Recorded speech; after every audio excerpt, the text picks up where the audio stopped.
Close your eyes and let your breathing slow. Tonight we're drifting back through time, not to witness grand battles or royal ceremonies, but to walk quietly among the forgotten souls who chased golden dreams across the American wilderness. Picture this. What if every comfort you've ever known, your warm bed, your morning coffee, the simple certainty of your next meal, suddenly vanished? What if you found yourself standing on a California hillside in 1849, clutching nothing but a tin pan and the fading hope that fortune might smile upon you? The California gold rush wasn't just about striking it rich. It was about surviving each day when survival itself had become a luxury. It was about the weight of hunger, the sting of cold mountain streams, and the quiet desperation that settled over camps filled with dreamers who discovered that dreams, however golden, don't fill empty stomachs. If this kind of storytelling helps you rest, feel free to like the video and subscribe, but only if it truly brings you peace. And let me know in the comments where you're listening from and what time it is where you are. It's strangely comforting to see how many of us are drifting off together from different corners of the world. Now, dim the lights, maybe switch on a gentle fan for that soothing background hum. And let's settle in for tonight's quiet journey through history. The rhythm of their days began before dawn. You wake in darkness, though calling it waking would be generous. Sleep, in this place, is more like a series of uncomfortable pauses between the aches that press against your bones. Your body lies on the ground so hard that even through your thin blanket, if you're fortunate enough to have one, you can feel every root, every stone, every unforgiving contour of the California earth. The air around you carries the sharp bite of mountain cold. It's that peculiar chill that seeps through canvas and into your very marrow, making you wonder if warmth is something you simply imagined from another life. Around you, the soft sounds of other men beginning their day drift through the pre-dawn gloom. The rustle of stiff fabric, the quiet clearing of throats, the muffled curses of those discovering their boots have frozen solid overnight. Imagine yourself there, in that moment between sleep and consciousness. Your journey to this place, this cramped corner of a mining camp somewhere along the American River, feels like something that happened to someone else. Perhaps you came by wagon, your body jolted and bruised across 2,000 miles of prairie and mountain. Perhaps you sailed around Cape Horn, spending months in a ship's belly, seasick and homesick in equal measure. Or maybe you chose the Panama route, a shorter distance but no less brutal. With jungle fevers and the constant threat of disease stalking every step, the toll of that journey still lives in your body. Your hands, once soft enough to hold a pen or comfort a child, are now permanently stained with dirt and scarred from handling rough tools. Your clothes, the same clothes you've worn for weeks now, hang loose on a frame that's grown steadily thinner, despite all your hopes of California abundance. The rhythm of their days was simple and simply exhausting. You rise because lying still no longer offers even the pretense of rest. Around you, the camp is stirring with reluctant life. Men emerge from canvas tents and brush shelters like cautious animals.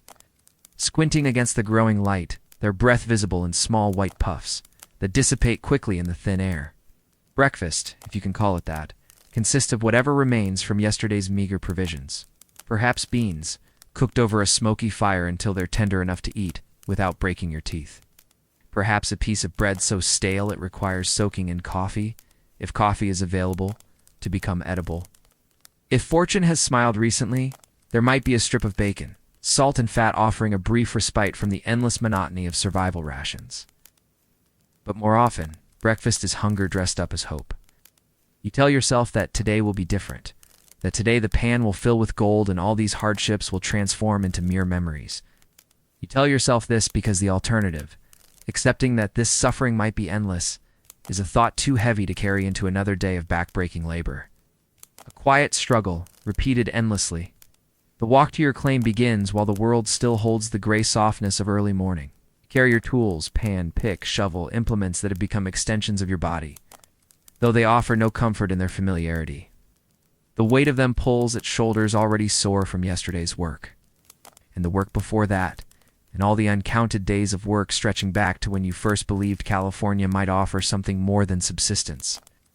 The path winds along the riverbank, past other claims marked by small piles of stones or pieces of cloth tied to branches.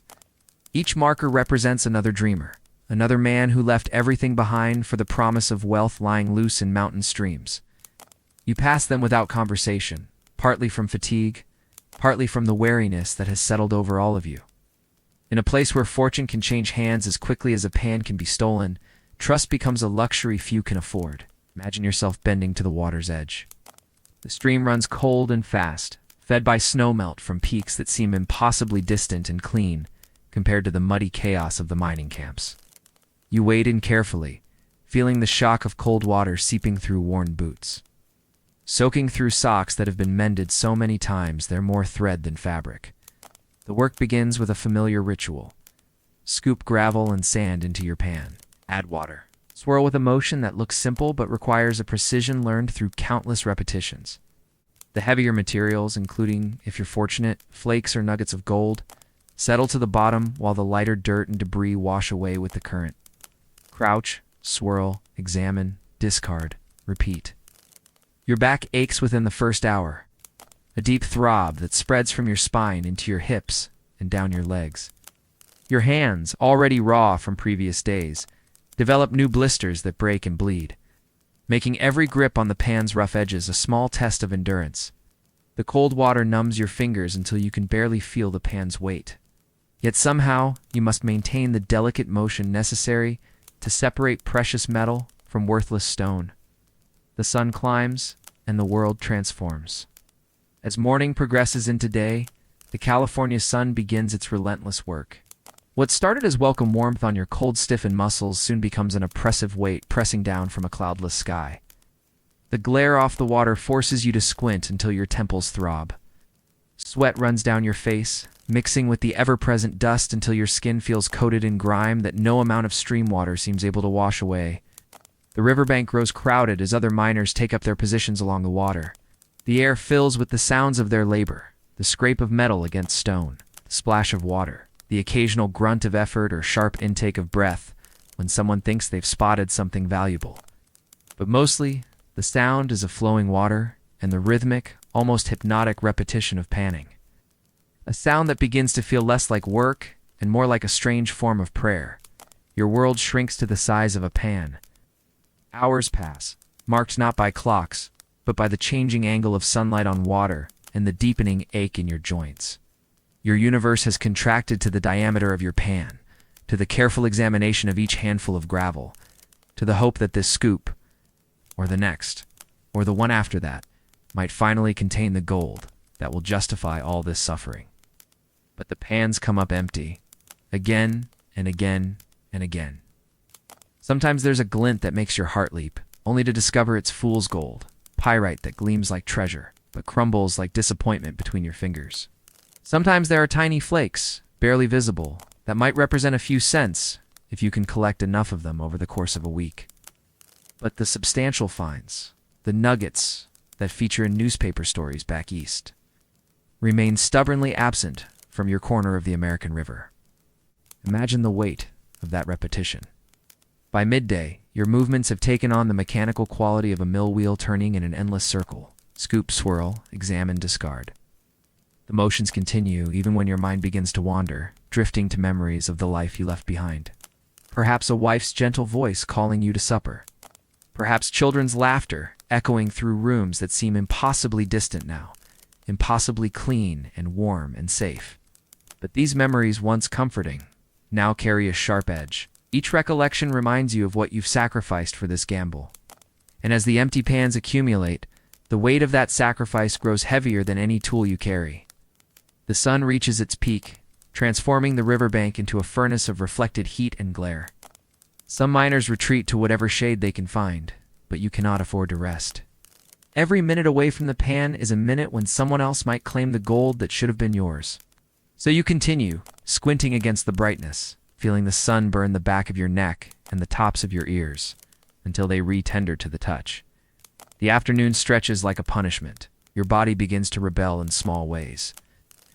A cramp seizes your calf muscle, forcing you to stand and stretch.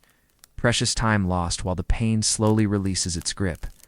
Your lower back sends shooting pains down your legs when you bend too quickly. Your shoulders burn with constant tension. Yet the work continues because stopping means admitting defeat. Defeat means facing the question you've been avoiding. What comes next if the gold doesn't appear? Around you, other miners display the same grim determination. Faces burned red by sun and wind, clothes stained with mud and sweat, hands bleeding from countless small cuts.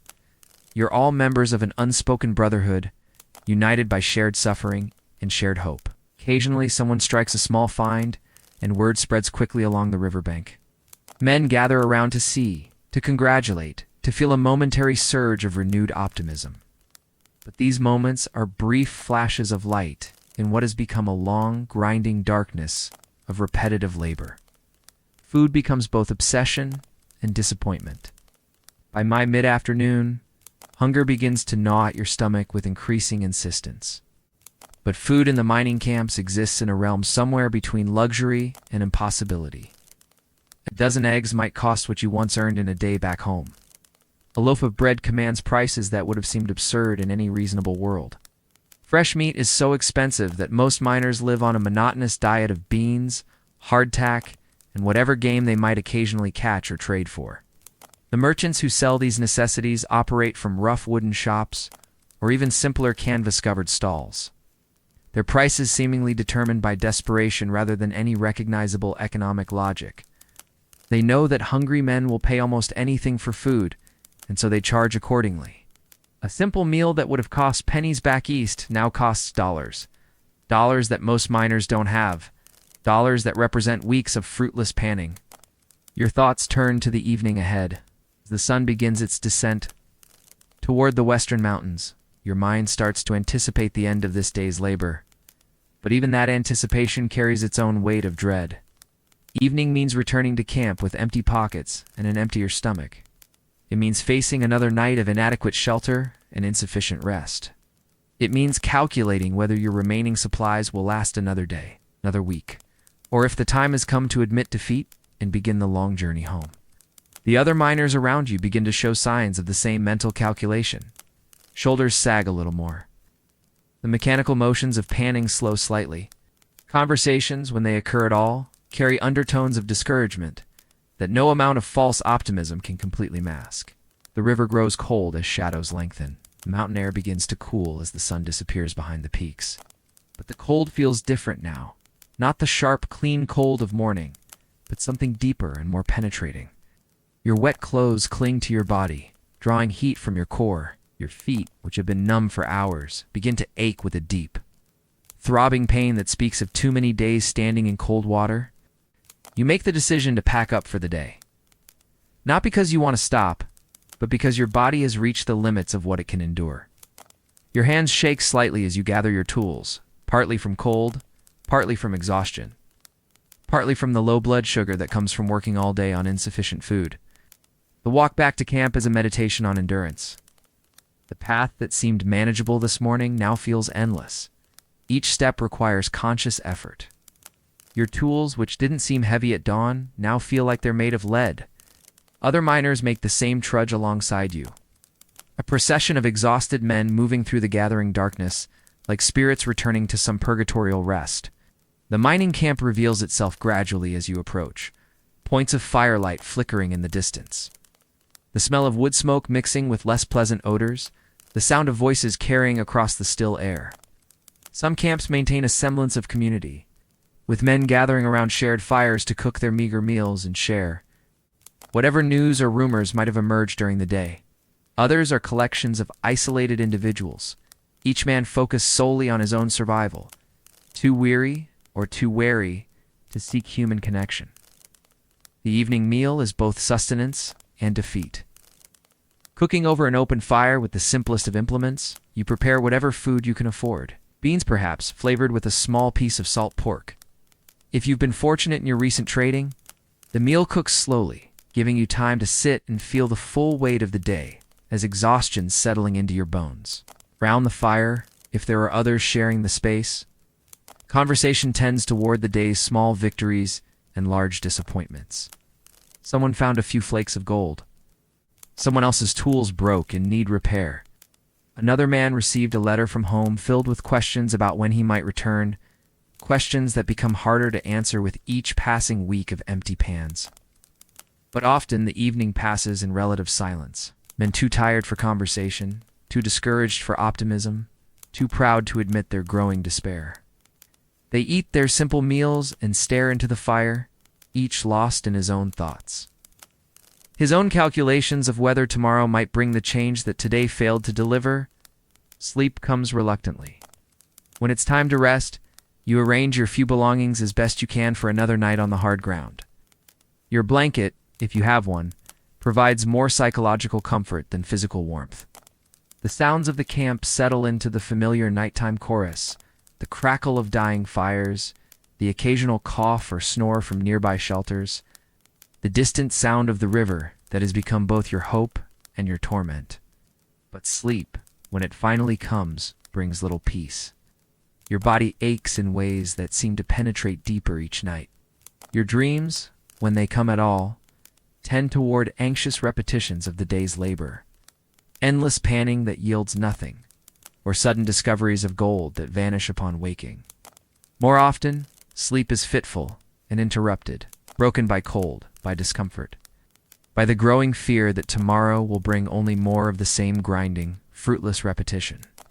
And in the darkness, questions multiply. In those quiet moments before true sleep, when the mind is too tired to maintain its daytime defenses, the questions emerge. How long can this continue? What will happen when the money runs out completely? What words will you use in the letter home that becomes inevitable? The letter that admits defeat and asks for help to return? These questions have no easy answers, so they circle endlessly through your exhausted mind like water swirling in a pan. Carrying away everything substantial and leaving only the heavy weight of uncertainty, you close your eyes and try to find rest, knowing that in a few short hours, you'll wake to do it all again. The rhythm of their days was unforgiving, and yet they continued. Tomorrow will bring the same cold awakening, the same meager breakfast, the same walk to the claim, the same hours of bending and lifting and hoping and disappointment. It will bring the same aching back, the same raw hands, the same gnawing hunger that no amount of beans seems able to satisfy. It will bring the same evening return to camp, the same simple meal, the same fitful sleep.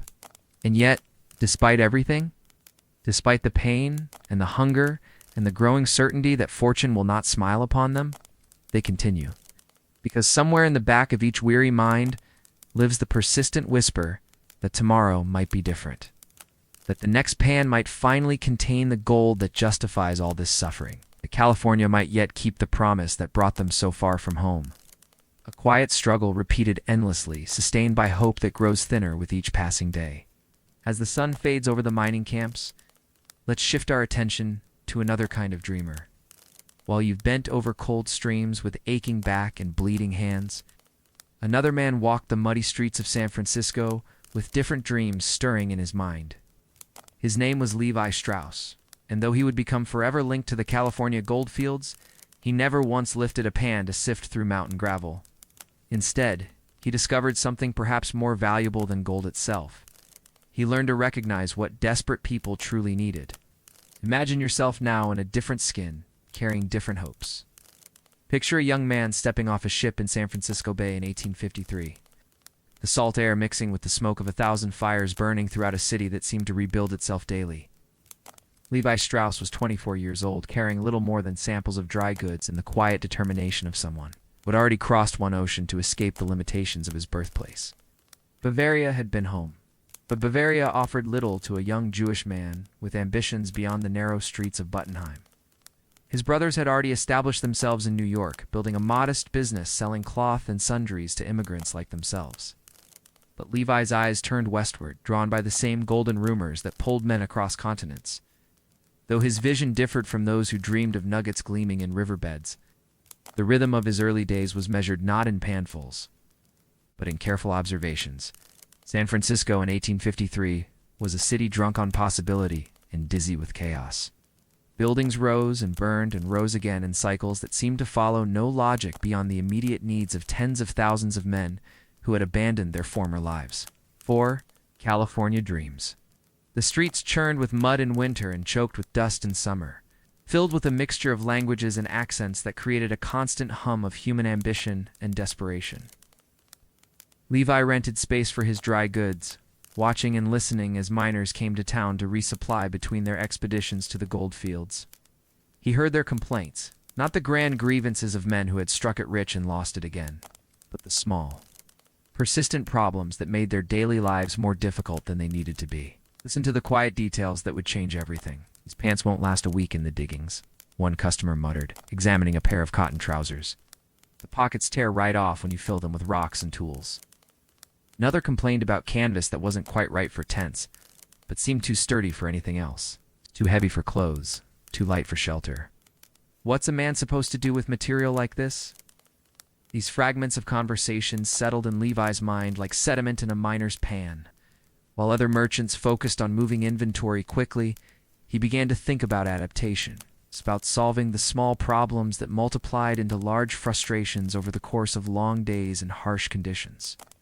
His workshop became a place of quiet innovation. The solution came gradually, born from the collaboration between Levi and Jacob Davis, a Nevada tailor who had been reinforcing pants pockets with metal rivets. The idea seemed almost absurdly simple: strengthen the stress points of working pants with small metal fasteners, creating garments that could withstand the peculiar demands of men who filled their pockets with ore samples and subjected their clothes to abuse that would have been unimaginable in more civilized occupations. On May 20th, 1873, they received patent number 139,121 for improvement in fastening pocket openings, a phrase that captured none of the revolutionary simplicity of what they had created. These weren't just stronger pants. They were clothes designed specifically for the reality of American labor, cut to accommodate bodies in motion, reinforced to survive the kind of work that built railroads and carved cities from wilderness. But success, like gold, came with its own weight of uncertainty. The early years of the business carried their own form of risk. San Francisco remained a city where fortunes appeared and vanished with bewildering speed, where fires could erase months of careful work in a single night, where the economic boom that supported everything could collapse as suddenly as it had begun. Levi's competitors sold similar products: work clothes, sturdy fabrics, practical goods for practical men. The difference lay not in dramatic innovation, but in patient attention to detail, in listening to complaints and gradually, methodically addressing them. While miners focused on the dramatic possibility of sudden wealth, Levi built his fortune through the accumulation of small improvements, tiny solutions to everyday problems. His success grew quietly, like sediment slowly building in a riverbed. The pants, soon known as waist overalls, found their market not through dramatic advertising, but through the steady recommendation of men who discovered that these garments lasted longer, worked better, and made their difficult lives slightly more manageable. Word spread through mining camps and construction sites, carried by workers who had learned to value reliability over flash, function over appearance. Levi himself remained a modest figure, more comfortable in his office than in the spotlight, more interested in the details of manufacturing than in the grand pronouncements that characterized so much of California's business culture. He never married, channeling his energy into the gradual expansion of a company that grew not through speculation but through the steady accumulation of satisfied customers. The quiet irony of his fortune was not lost on those who knew the full story. While thousands of men destroyed their bodies and exhausted their savings in pursuit of gold, Levi built his wealth by providing them with better clothes for their labor. His profit came not from the earth but from human need, not from luck but from observation and adaptation. The miners who bought his products were often the same men who had traveled thousands of miles, chasing rumors of easy wealth only to discover that the real money was made by those who sold them the tools and supplies necessary for their search. This wasn't exploitation. Levi's prices were fair, his products genuinely useful, but it represented a different kind of intelligence, a recognition that lasting success came from solving problems rather than chasing dreams. While prospectors focused on the contents of their pans, Levi focused on the contents of their lives. His legacy grew roots while others chased mirages. The company that bore his name outlasted the gold rush itself, adapting as California evolved from a mining frontier to an agricultural center to an industrial power. The basic innovation, reinforced work clothes, found new markets as America built itself through the labor of men who needed reliable garments for demanding work. Decades later, when the initial gold fever had passed and California had settled into more sustainable patterns of growth, Levi's contribution became clearer. He had created something that lasted, something that met a genuine need, rather than feeding on temporary hysteria.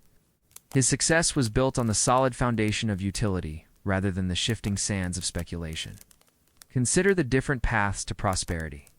In the evenings, when exhausted miners returned to their camps with empty pans and aching bodies, they wore clothes that bore Levi Strauss's innovations. The pants that protected their legs, the reinforced pockets that held their few possessions, sturdy stitching that survived week after week of abuse. These represented a different kind of gold. One that could be manufactured rather than discovered, improved rather than simply hoped for. The contrast speaks to different philosophies of opportunity. The miners bet everything on the possibility that fortune lay hidden in the earth, waiting to be uncovered through perseverance and luck. Levi bet on the certainty that people in difficult circumstances would pay for solutions to their practical problems. Both approaches required courage and involved risk, but one depended on external circumstances, while the other created its own value through human ingenuity. His story unfolds like a slow river, carrying different lessons than the rushing streams of the goldfields. Levi Strauss never became as famous as the legendary prospectors, whose strikes made newspaper headlines across the country. His fortune accumulated gradually, without the dramatic peaks and valleys that characterize mining wealth, but his success proved more durable, outlasting the individual careers of men whose names were once synonymous with California gold. The company continued to grow, adapting to new markets and new needs, while maintaining the basic principles that had made it successful. Attention to quality, responsiveness to customer needs, and the recognition that the most sustainable profits came from solving problems rather than exploiting enthusiasm. In the gentle twilight of his success, different truths emerge. By the time Levi Strauss died in 1902, his name had become synonymous with reliable work clothes throughout the American West. The pants he had helped perfect were worn by cowboys and railroad workers, farmers and factory employees, men whose labor built the infrastructure of a growing nation. His contribution to California's development was less dramatic, but perhaps more fundamental than that. Of the miners who first brought the territory to national attention, the gold that drew men to California was finite. Once extracted, it was gone, leaving behind empty claims and abandoned towns. But the innovation that Levi represented, the identification of human needs, and the creation of products to meet them, proved renewable, capable of adaptation and growth as circumstances changed. His quiet fortune rested on different ground than theirs. Where miners chased the possibility of wealth that might or might not exist, Levi created wealth by improving the lives of people around him. His success came not from taking something valuable out of the earth, but from adding something valuable to human experience. The pants he helped create made difficult work slightly easier, harsh conditions slightly more bearable, uncertain lives slightly more manageable. This represents a different model of prosperity, one based on contribution rather than extraction, on meeting existing needs rather than creating artificial demands. While the gold rush represented capitalism at its most speculative, vast investments based on uncertain returns, Levi's success represented capitalism at its most constructive, profit generated through genuine utility. And in the end, his legacy lasted longer than the gold today, or than a century after the California gold rush ended. Visitors to the former mining regions find few traces of the men who spent their lives bent over streams and digging through mountain gravel. Ghost towns mark some of the larger settlements, but most of the individual miners left no lasting record of their efforts beyond the environmental scars of their extraction methods. But the innovation that Levi Strauss helped pioneer continues to evolve and adapt. The basic concept of reinforced work clothes has expanded into countless variations, serving workers in industries that didn't exist during the gold rush, solving problems that were unimagined in 1873. His contribution to American culture proves more durable than the gold that initially drew him to California. The rhythm of his success was different, steadier, quieter, more sustainable. While miners experienced the emotional extremes of hope and disappointment, fortune and poverty, Levi's business provided a more consistent return on investment. His wealth grew gradually but reliably, building on itself like interest compounding over time. He avoided the dramatic reversals that characterized mining fortunes, the overnight successes followed by equally sudden failures. This steadiness came from focusing on renewable rather than finite resources, human ingenuity rather than mineral deposits, problem-solving rather than treasure hunting, creation rather than extraction. Levi's approach required patience and careful observation, qualities that served him better in the long run than the dramatic risk-taking that characterized the mining mentality. As we drift away from his story, certain patterns become clear. The contrast between Levi Strauss and the miners he served illustrates different approaches to opportunity, different definitions of success, different relationships with risk and reward. Both required courage, leaving familiar places for uncertain futures, investing time and money in ventures with no guarantee of success, but their methods and their results differed in ways that speak to larger questions about sustainable prosperity and the nature of value creation. The miners sought treasure that already existed, waiting to be discovered. Levi created value that hadn't existed before, building wealth through innovation and service. Their stories intertwined in the muddy streets of Gold Rush, California, but their legacies followed different paths through history. Let us now drift from this tale of quiet innovation toward deeper mysteries. The California mountains hold secrets that no pan will ever reveal, stories whispered in languages the wind has long forgotten. Beyond the documented strikes and recorded claims, beyond the neat boundaries drawn on mining maps, mysteries that have haunted treasure hunters for more than a century.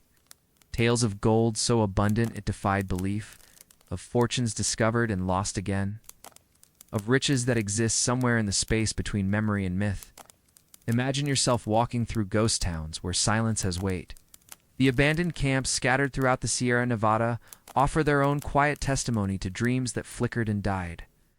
Wooden buildings lean into the wind like old men telling stories, their boards weathered silver by decades of mountain storms. Windows stare blindly across valleys where thousands once labored, and the silence carries an almost physical presence, not the peaceful quiet of wilderness, but the heavy stillness of places where hope was both born and buried. In these forgotten settlements, artifacts emerge from the earth with each winter's frost and spring's thaw. A child's broken doll left behind when a family abandoned their claim. Chinese porcelain bowls, delicate blue and white patterns that somehow survived the chaos of hasty departures. Hand-forged tools whose handles still bear the smooth wear. Patterns of palms that worked them daily until the day their owners simply walked away, leaving everything behind in admission of defeat. The legends drift like fog through the mountain valleys. Among the most persistent of these mysteries is the tale of the lost Blue Bucket Mine, a story that begins in Oregon but sends its tendrils of possibility deep into California's gold country. In 1845, a wagon train following the Oregon Trail supposedly discovered strange, heavy rocks with an unusual blue tint. Children in the party used some of these rocks in their play, filling a blue bucket with what they took to be curious but worthless stones. Only years later, when California's gold discoveries made the entire West gold conscious, did someone examine these rocks and realize they had been nearly pure gold, colored blue by an unknown mineral process. The location of this discovery remained tantalizingly vague, somewhere along the trail, somewhere in the vastness of the American West, somewhere that could be anywhere at all. The search became its own form of devotion.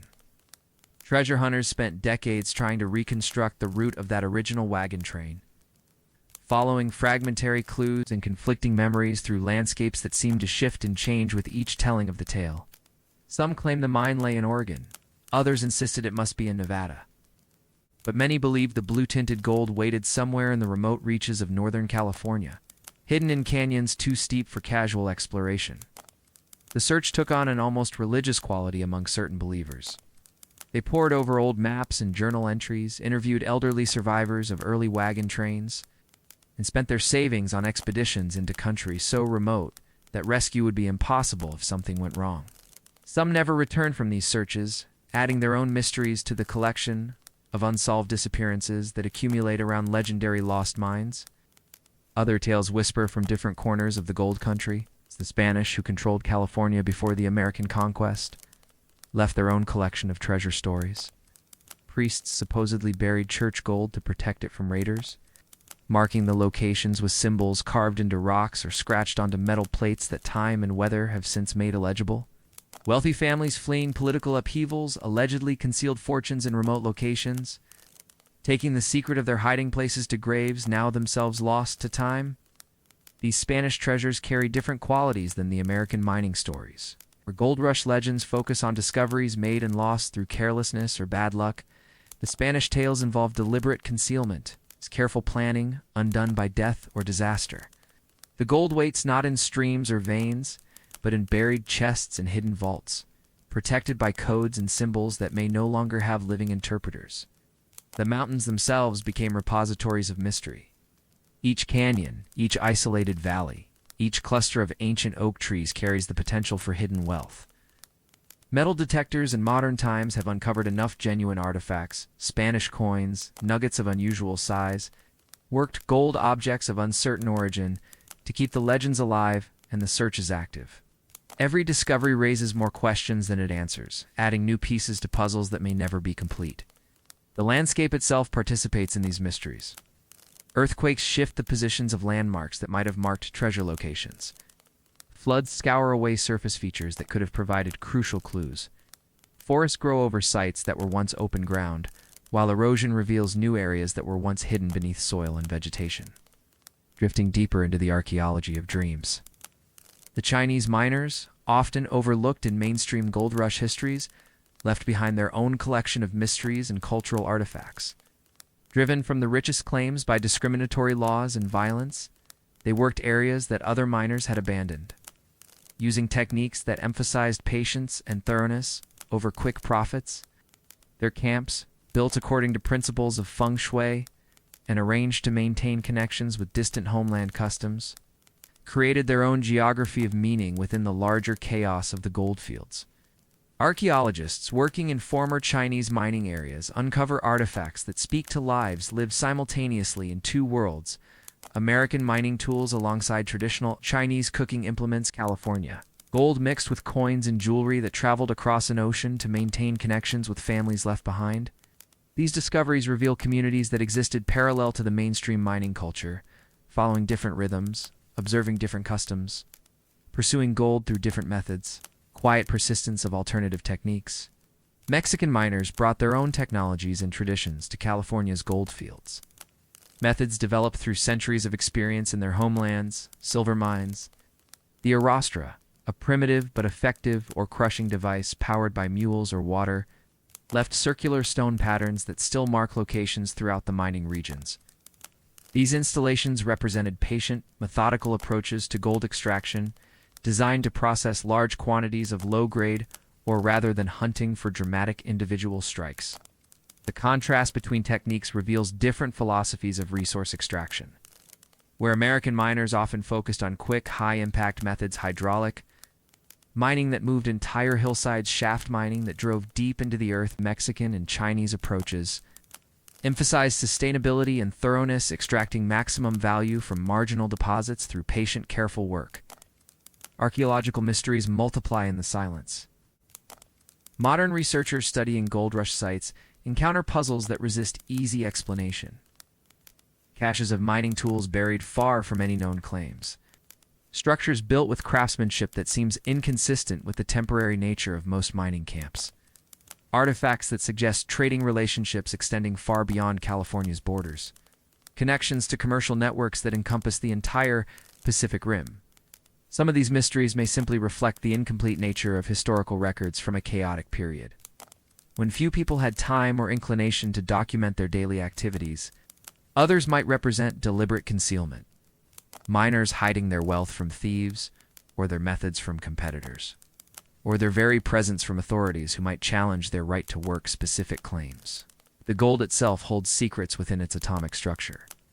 Modern analysis techniques can determine the geological origins of individual gold samples with remarkable precision, creating possibilities for solving historical mysteries that previous generations could only speculate about. Gold from different regions carries unique chemical signatures that function like fingerprints, allowing researchers to trace the sources of artifacts found far from their points of origin. These techniques have revealed surprising patterns of gold distribution throughout the West, connections between widely separated mining regions, and evidence of trading networks that moved precious metals across vast distances.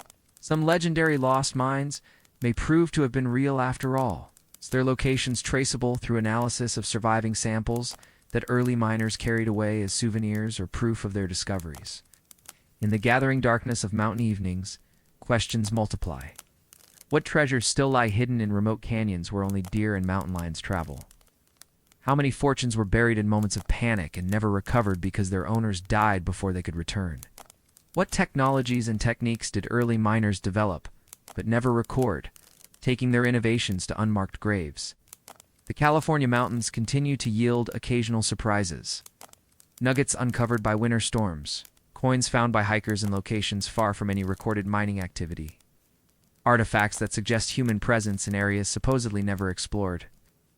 Each discovery hints at larger stories, more complex patterns of settlement and exploration than official histories acknowledge. The search continues, transformed but not abandoned. Modern treasure hunters use satellite imagery and computer modeling to identify likely locations for lost mines and hidden caches. Metal detectors and ground-penetrating radar replace the simple tools of earlier searchers. Online forums and GPS technology allow coordination of search efforts across vast areas and sharing of information that might have died with individual prospectors in earlier eras. Yet the essential mystery remains unchanged. Somewhere in the vastness of the American West lie treasures that patient seekers might yet discover. The Blue Bucket Mine, if it ever existed, waits for someone clever enough to interpret the clues correctly. Spanish treasure caches rest beneath landmarks that time has altered but not entirely erased. Lost claims abandoned in moments of crisis or despair might yet reward the persistent and the fortunate. The mountains keep their secrets with infinite patience. Unlike human memory, which fades and distorts with time, the landscape holds evidence indefinitely. Scars from hydraulic mining remain visible more than a century after the water cannons fell silent. Stone foundations mark the locations of buildings whose purposes are now forgotten. Roads carved into hillsides still trace routes between camps that exist now only as clearings in the forest. This physical persistence creates an ongoing dialogue between past and present, offering each generation new opportunities to solve old puzzles, discover overlooked clues, and add their own chapters to the continuing story of California's hidden wealth. The gold that drew the original 49ers may be largely exhausted, but the gold of mystery and possibility proves renewable, generating its own returns for those patient enough to invest in the long search. As night settles over the gold country, the mysteries deepen rather than resolve. But even as legends whispered through the mountain darkness, another world existed in the same. California, a world of gaslight and crystal chandeliers, of imported silk and sterling silver of men who discovered that the real fortune lay not in extracting gold from the earth, but in extracting profit from the dreams of those who did. While miners bent over cold streams with bleeding hands, a different class of Californian dined on oysters shipped in ice from distant shores, their wealth built not on luck but on the systematic exploitation of others' hopes. Imagine now a different kind of California evening.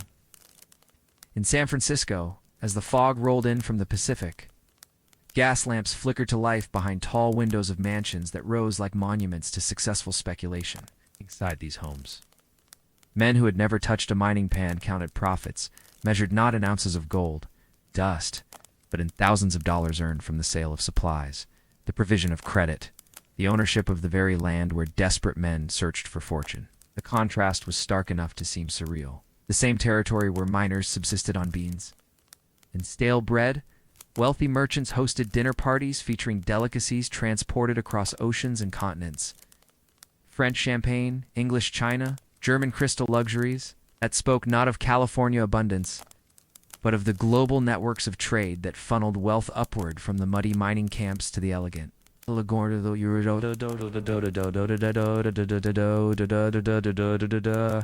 The banking houses grew fat on dreams deferred.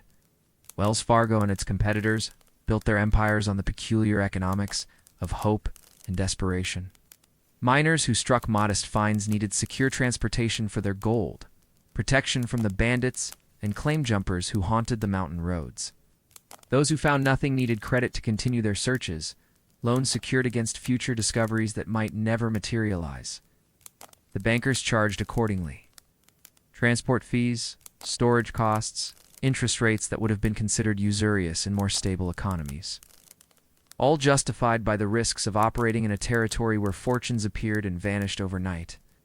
Where a successful mine could be played out in months, where the difference between wealth and poverty often measured less than the width of a creek bed.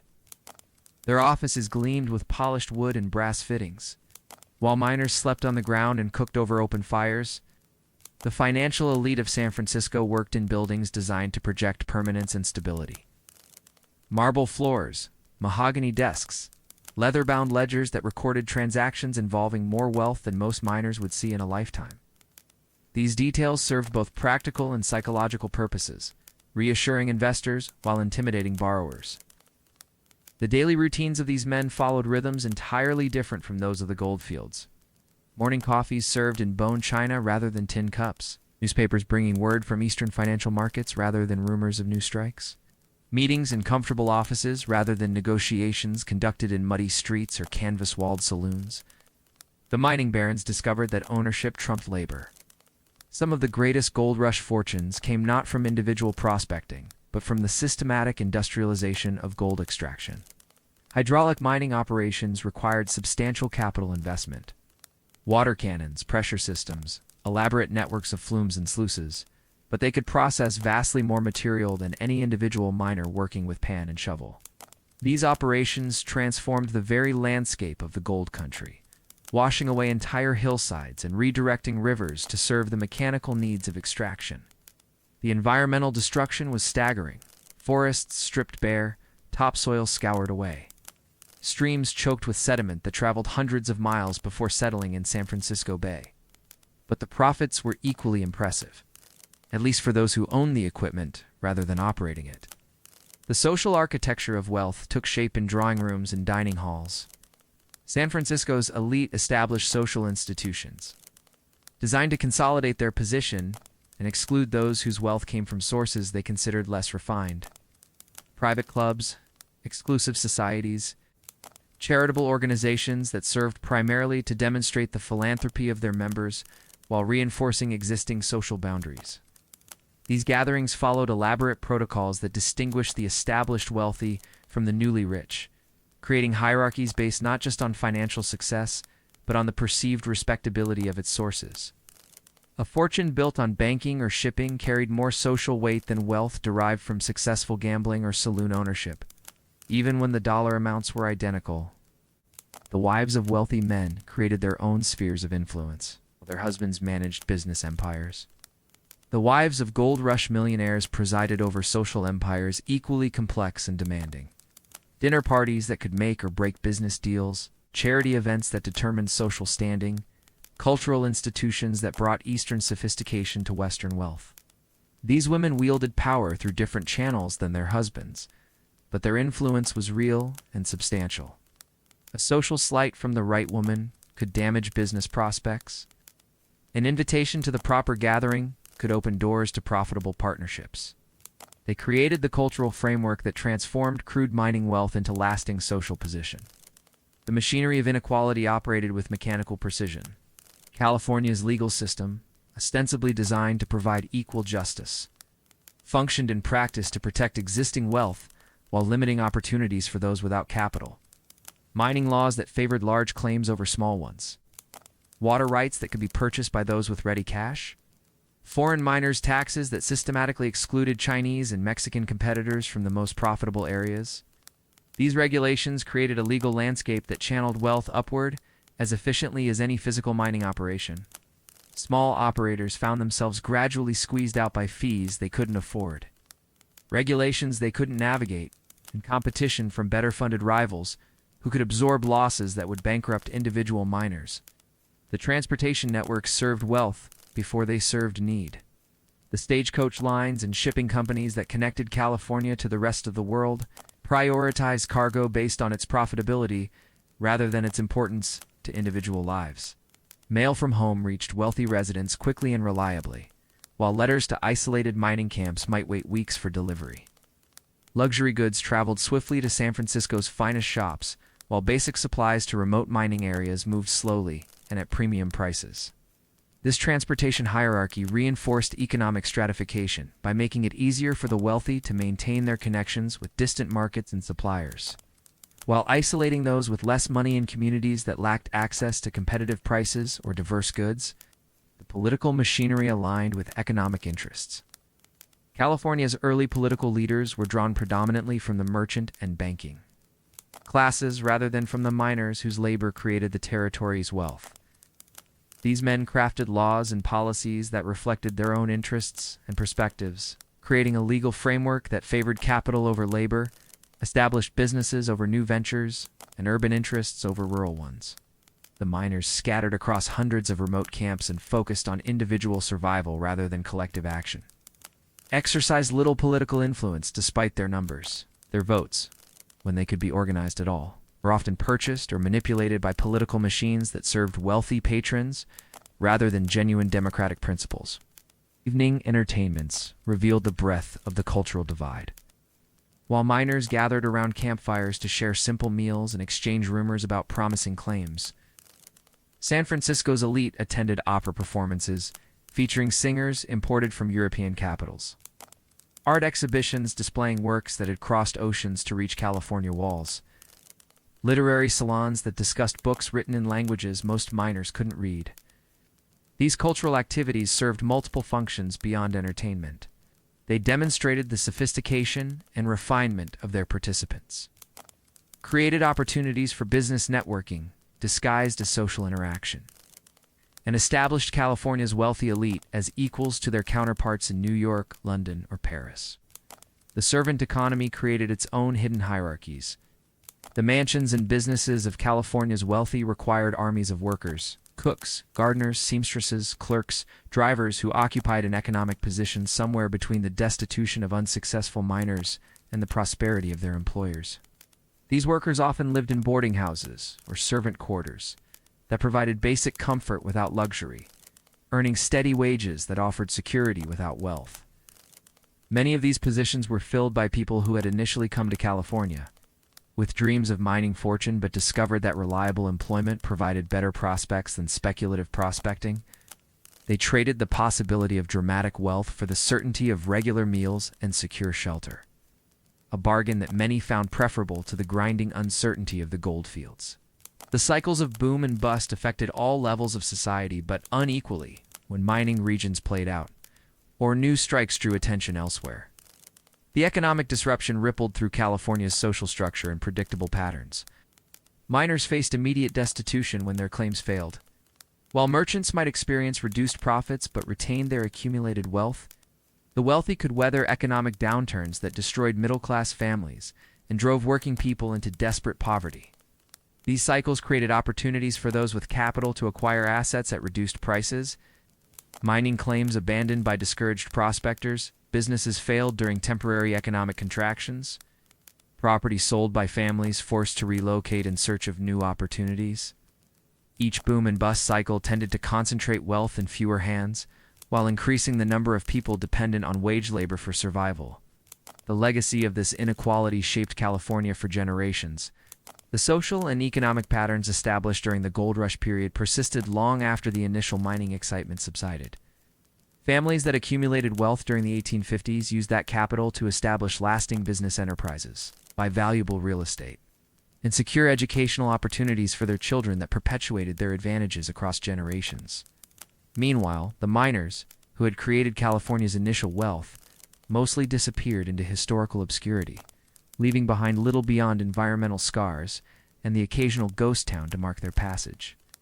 Their labor built fortunes that they never shared. Their dreams financed lifestyles they never experienced. Their suffering provided the foundation for comfort they never enjoyed.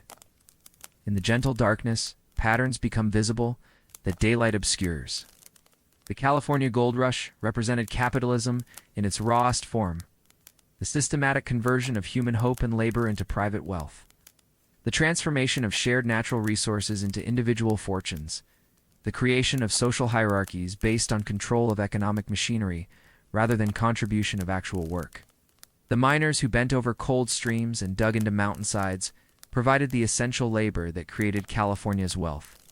But the systems that governed its distribution ensured that most of that wealth flowed to those who controlled land, credit, transportation, and political power, rather than to those who performed the physical work of extraction. As we drift toward rest, these contrasts settle like sediment in still water. The stories of Gold Rush California remind us that individual effort, however heroic, operates within larger systems that shape its outcomes.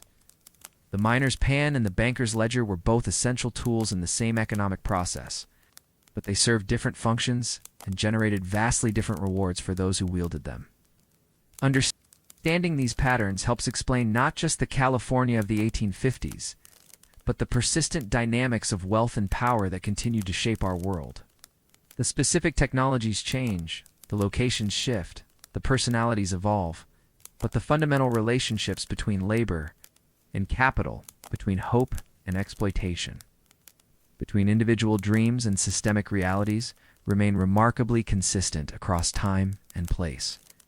The rhythm of inequality plays on, sometimes audible, sometimes hidden, but always present.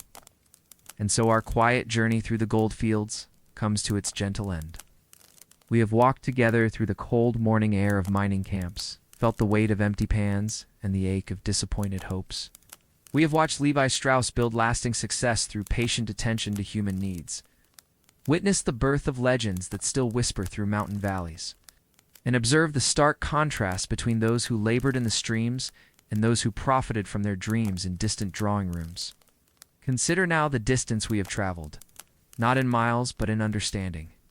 The California of the gold rush seems impossibly remote from our modern world of central heating and reliable food supplies, of medical care and instant communication, of beds with clean sheets and water that flows hot from taps at the touch of a handle.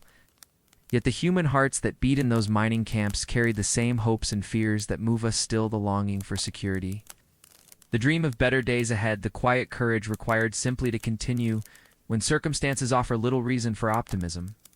Those miners who bent over cold streams until their backs screamed with pain, who subsisted on beans and stale bread while dreaming of abundance, who fell asleep on hard ground while calculating whether their remaining supplies might last another week. They were not different creatures from ourselves.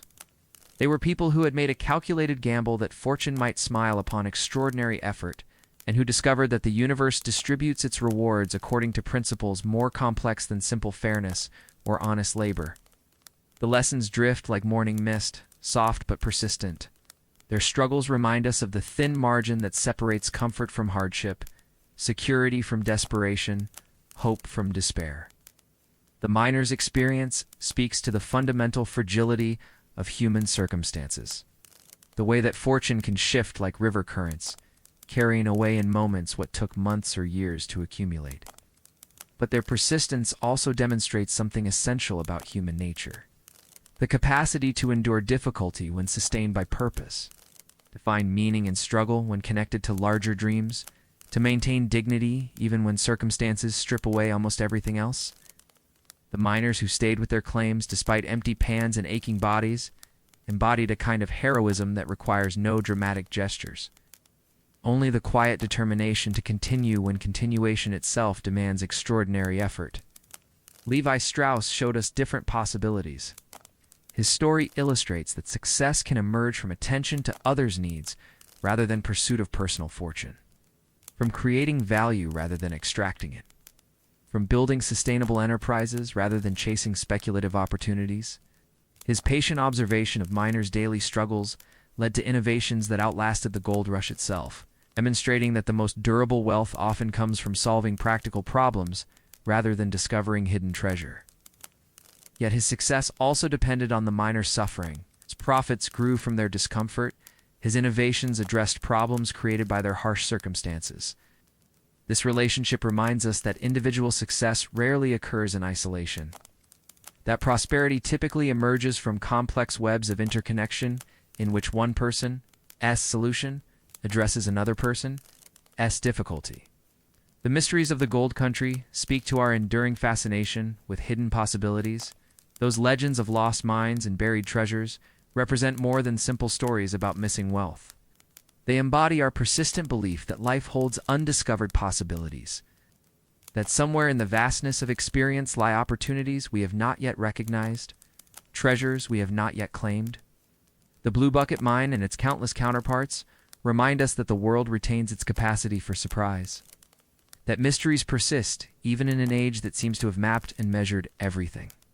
These stories also acknowledge the role of chance in human affairs, the way that fortune can depend on being in the right place at the right moment with the right preparation to recognize opportunity when it appears. The wagon train that supposedly found and discarded a bucket full of gold reminds us that value often goes unrecognized until circumstances teach us how to see it. The contrasts between rich and poor reveal persistent patterns. The stark inequality of Gold Rush California, miners eating beans by firelight, while merchants dined on oysters, and champagne in gaslit mansions, illustrates dynamics that extend far beyond the specific circumstances of 1850s mining camps. The systematic ways that wealth flowed upward from those who performed physical labor to those who controlled economic machinery continue to shape our world. Though the specific mechanisms have evolved with changing technologies and social structures, understanding these patterns helps us recognize that individual effort, however heroic, operates within larger systems that influence its outcomes. The miner's determination and the merchant's cunning both contributed to California's development. But the structures that governed wealth distribution ensured that their contributions generated vastly different rewards. And yet, from this distance, all their struggles take on a different quality. Time softens even the sharpest edges of historical hardship. The miners who suffered through cold nights and empty days, who bent over streams until their bodies could barely straighten, who counted their remaining supplies with growing desperation, they have found their rest at last. Their particular aches and fears have faded into the larger silence that eventually claims all human experience. What remains is not their individual suffering, but the larger story of human persistence. The demonstration of what people can endure when sustained by hope, the quiet heroism of continuing to work when work offers little obvious reward.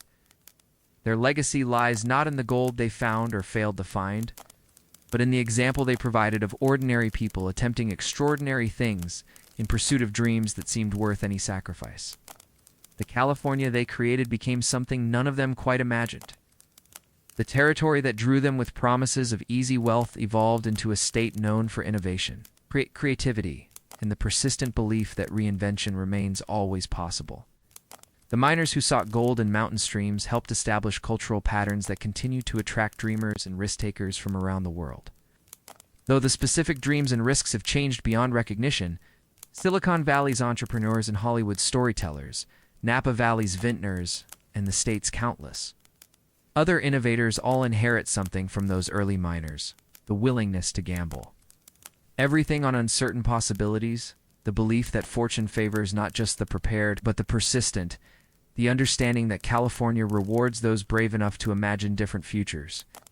Our modern comforts rest on foundations they helped establish: the reliable electricity that lights our evenings, the abundant food that fills our markets, the transportation networks that connect us to distant places, the financial systems that enable complex economic activity. All of these conveniences emerged from the chaotic experimentation of frontier societies like Gold Rush California. The miners' immediate suffering contributed to longer-term developments that eventually created the comfortable world we now inhabit. This perspective does not diminish their hardships or excuse the inequalities they endured, but it places their experience within the larger story of human development.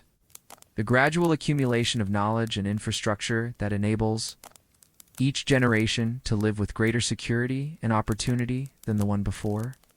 As sleep approaches, these stories settle into their proper places. The California Gold Rush represents a particular moment in the larger human story, a time when the promise of sudden wealth drew thousands of people into circumstances that tested the limits of their endurance. When individual dreams collided with the harsh realities of unforgiving landscapes and unforgiving economic systems, when hope and desperation mingled in proportions that created both tragedy and triumph, their experiences remind us of the courage required for any significant change, the price that innovation typically demands from those who attempt at first, the way that progress often emerges from the accumulated efforts of people who never lived to see the full fruits of their labor. Let their rest become our rest. Tonight, as you settle into the comfort of your own bed, surrounded by the security they helped create, you can honor their memory by appreciating the simple luxuries they would have considered. Miraculous warmth without effort, food without uncertainty, safety without vigilance, rest without fear of what tomorrow might demand. Their struggles are over. Their pans lie silent in museums or rust quietly in forgotten streams. Their camps have returned to wilderness or evolved into peaceful towns where their ghosts walk unmarked among residents, who may never think of the desperate dreams that first brought human ambition to these places. The rhythm of their days has faded into the deeper rhythms of earth and sky, but in the space between waking and sleep in the quiet moments, when the day's urgencies lose their grip and the mind drifts toward rest, we can still hear the echo of their experience. The splash of water in mining pans, the scrape of shovels against stone, the soft conversations around campfires, the whispered hopes and fears that made them fully human despite their harsh circumstances. Sleep now, as they sleep in the peace that follows all struggles. Let their story become a gentle bridge between the awareness of day and the restoration of night. A reminder that human courage takes countless forms, that dreams persist even when circumstances seem to crush them, that the search for better days continues across generations, connecting us to all who came before and all who will follow after. Rest well, knowing that their rest has earned your own. And in the morning, when you wake refreshed and ready, remember briefly the gift of that readiness, the miracle of that refreshment, the countless struggles that made possible the simple blessing of beginning another day with hope instead of desperation. Sleep. End of story. Thank you for joining this quiet journey through history.